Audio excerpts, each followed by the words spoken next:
안녕하세요. 푸른늑대입니다. 자, 저번에 제가 올린 고속도로와 전용도로에 바이크가 왜 통행하지 못하게 되는지에 대해서 아마 다들 보셨을 겁니다. 정말 어처구니 없는 이유로 고속도로와 전용도로를 통행하지 못하도록 정부에서 차단하고, 그리고 실용성도 없는 상태에서 안전이라는 이유 하나만으로 다른 통계적인 이유도 없이 그냥 무작정 막아줬겠다는 게 정말 라이더의 입장인 저로서는 어처구니 없는 일이기도 합니다. OECD 국가 중에 우리나라만이 유일하게 바이크가 고속도로와 전용도로에 못 올라가는 상태이고, 이게 지금까지 사람들의 인식 속에서 바이크가 위험하기 때문에 못 올라가게 한 것이 당연하다고 생각하고 있고, 헌재에서도 그리고 대법원에서도 이렇게 바이크가 고속도로나 전용도로 올라가지 못하는 게 합당하다고 말하는 지금 이 시대에서 왜 바이크만이 이렇게 전용도로 고속도로에 못 들어가게 되는지, 그리고 정말 헌법에 위배되지 않는 것인지가 그냥 의문스럽기는 합니다. 그리고 많은 사람들이 바이크에 대해서 왜 위험하다고만 인식을 하게 되었는지 그 이유에 대해서 제가 요즘 알아보게 되었는데요. 그 이유가 따로 있었습니다. 자, 지금 제 영상을 끝까지 보시면은 또 다른 사실을, 그리고 또 다른 어처구니 없는 일을 아마 알게 되실 겁니다. 자, 영상 끝까지 봐주시고요. 지금부터 시작하도록 하겠습니다.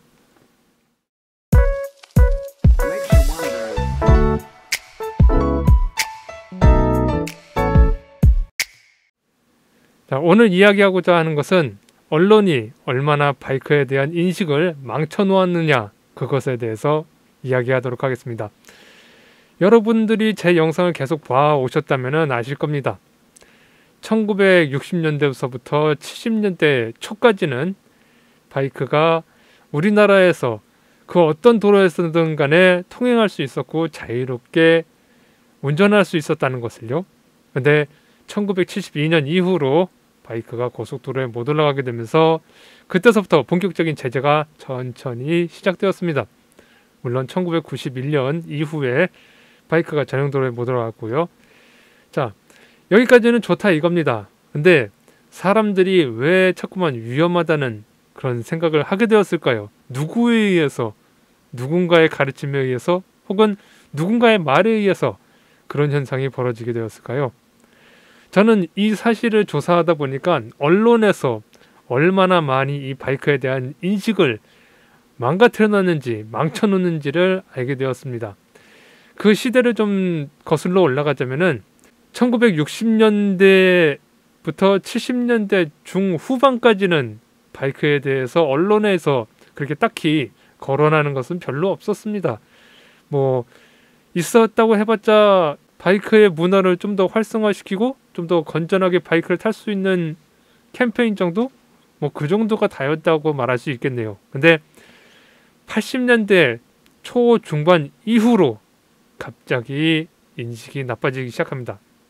그때 나빠지기 시작한 이유는 언론에서 본격적으로 이 바이크에 대해서 안 좋은 소문과 소식과 그리고 왜곡된 기사로 인해서 많은 사람들에게 바이크는 안전하지 못하고 그리고 위험하고 또는 불황자 같은 퇴폐 행위와 같은 하나의 그런 범죄 행위로 간주를 했기 때문에 사람들이 그것만을 믿고서 인식이 바뀌었기 때문입니다.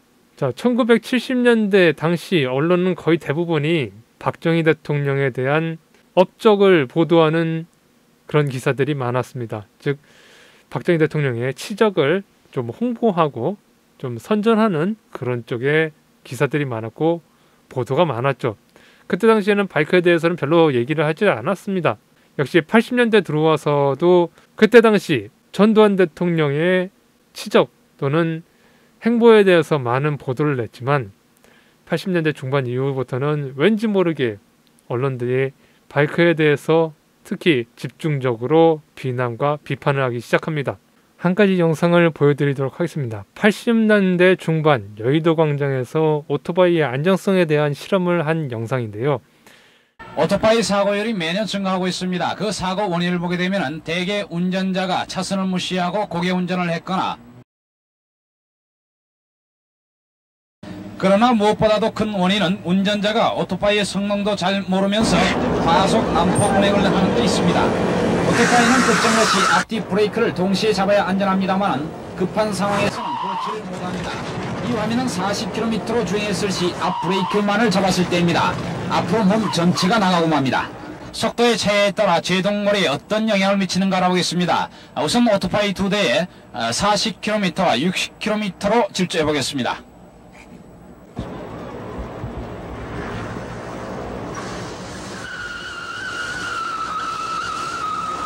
지금 몇 킬로로 왔습니까? 40km로 왔습니다. 브레이크는 어떤 걸로 잡았어요? 뒷브레이크만 잡은 겁니다. 뒷브레이크만 잡았습니까? 네, 뒷브레이크만 잡았을 때 제동거리는 21m 정도가 나왔습니다. 60km로 왔습니다. 60km요?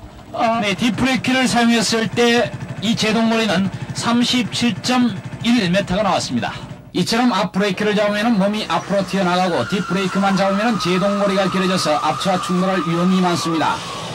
오토바이가 일반 도로를 다닐 때는 시속 40km 이상 넘어서는 안 됩니다만 대부분의 오토바이들이 60km 이상 두고 있습니다.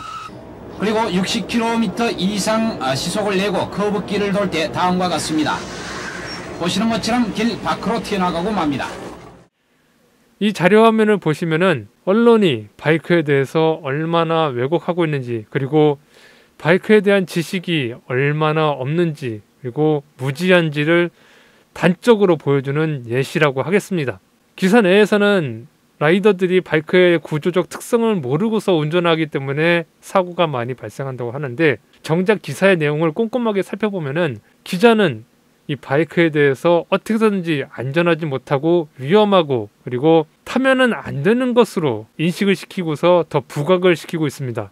여의도 광장에서 바이크에 대한 시험을 하는 이 영상에서는 당시에 바이크의 구조가 지금 현재와 같이 여러 가지 전자기능이나 또는 ABS 시스템 같은 그런 다채로운 기능이 없는 상태에서 너무 과하게 그리고 너무 극단적으로 바이크의 불안전성을 표현을 하면서 바이크에 대한 왜곡을 하고 있고, 또한 안전성의 심각성을 대두시키고 있습니다. 브레이크 실험을 하는 데 있어서 앞뒤 브레이크가 당시 80년대에는 ABS로 인해서 통합되어 있는 것이 아니라 분리되어 있는 상황에서 당연 급브레이크를 잡을 경우 바이크의 후반부가 앞으로 전도되어 틀어져 나오는 현상이 어쩔 수 없이 발생하게 됩니다. 당시에는 ABS 시스템이 탑재되어 있지 않았기 때문에 급제동 시에는 무조건 불리한 상황이기도 했습니다. 그래서 브레이크를 잡는 데 있어서 세심한 필요가 있었고, 그리고 힘 조절이 필요했던 당시였긴 했는데요. 그것을 무시하고서 기사에서는 어쨌건 위험하다는 말만 강조하고 싶었던 모양입니다. 또한 실험하는 데 있어서 비가 온 이후에 광장에서 실험을 했는지 도로가 어느 정도 젖어 있습니다. 노면이 젖어 있는 상태면은 타이어는 어쨌건 미끄러지게 되어 있습니다. 그것도 뒷브레이크만을 이용해서 정차를 하면서 제동거리가 길어질 수밖에 없는 조건만을 두각시키면서 바이크에 대한 안전성을 저하시키는 그런 기사를 내고 있습니다. 심지어 핸들에는 조향을 잡아주는 댐퍼까지 없는 상황에서 얼마나 안전을 생각하면서, 그리고 바이크의 실질적인 구조를 얼마나 알고서 그 지식을 가지고서 기사를 쓰려고 하는지 모르겠습니다. 어쩌면 언론 측에서는, 그리고 기자는 바이크에 대한 그런 구조를 다 알고 이미 조사가 다 되었을지도 모릅니다. 하지만 바이크에 대한 왜곡을 위해서 거짓말을 했을 것이라고 저는 생각하고 있습니다. 그러고도 남을 상황이었고, 그러고도 남을 시기의 언론들이었기 때문입니다. 또한 커브길이나 코너에서 바이크가 운행하는 데 있어서 시속 40km, 시속 60km를 거론하면서 속도가 빠르면은 회전을 못한다는 그런 70년대에 고속도로와 전용도로를 막기 위해서 썼던 이유를 그대로 80년대까지 끌고 와가지고는 이용해 먹는 것을 보면은 정말 이 기사라는 것이 합당한 기사인지, 그리고 사실만을 근거로 한 것인지, 아니면은 어떻게든지 왜곡을 시키고 싶어서 기사를 쓰는 것인지 의문이 들 뿐입니다. 솔직히 영상에서 나온 커브길을 도는 데 있어서 40km건 60km건 바이크는 충분히 회전을 할 수 있는 구간입니다. 하지만 그들은 라이더들하고 짜고 치는 건지 아니면은 일부러 그런 건지 모르겠지만 어쨌건 왜곡을 하고 있다는 것만은 사실로 제 눈에는 보입니다. 날씨가 풀리면서 일명 기생 오토바이라고 하는 즉 여자를 사서 뒤에 태우고 난폭 운행하는 이러한 사람들이 점차 늘어나고 있습니다. 그리고 이번 영상에서는 보시면 아시겠지만 바이크에 대해서 굉장히 안 좋은 시선으로 보도를 하려고 하고 있는 것 같습니다. 무슨 뭐 봄철이 되면서 기생 오토바이가 뭐 늘어나고 있다든지 뭐 그런 허무맹랑한 얘기를 하면서 탕하나 불황자 정도로 인격을 모독하고 타락시키고 싶어하는 그런 속내가 있는 모양입니다. 이거는 사회적으로 라이더라는 사람들을 어떻게든지 사회 부적응자나 아니면 범법자나 아니면은 불량배 정도로 낙인을 찍고 싶어서 이런 왜곡된 말을 하는 게 아닌가 싶습니다. 사실상 당시의 라이더들도 사회에서 무리를 일으키거나 범법 행위하거나 그런 사람들이 아니었습니다. 우리와 같은 그냥 일반 시민들이었고 취미로 라이딩을 하는 사람들 뿐이었죠. 하지만 뉴스에서는 그렇게 보는 시점이 아니었던 것 같습니다. 그리고 이러한 기사를 씀으로 인해서 이러한 보도를 내보냄으로써 인해서 많은 국민들이 많은 사람들이 바이크에 대한 나쁜 이미지만을 머릿속에 각인하기 시작하게 되는 것입니다. 한마디로 언론에 의해서 세뇌가 되어간다는 것이었죠. 당시 80년대부터 90년대 말까지 뉴스라는 것은 사람들에게 있어서 굉장히 신임을 받고 굉장히 믿을 수 있는 소식으로서 많은 사람들이 뉴스라고 하면은 무조건 믿는 성향이 있었습니다. 마치 이교도의 광신자들처럼 말이죠. 이런 상황에서 뉴스가 사실을 근거로 하지 않고 왜곡만을 보도한다는 것은 언론으로서의 제 역할을 하지 못한다는 그런 것이 아닌가 싶습니다. 그런데 문제는 또 있습니다. 이러한 현상이 현대의 지금의 시점에서까지 들어와서도 계속되고 있다는 점이죠.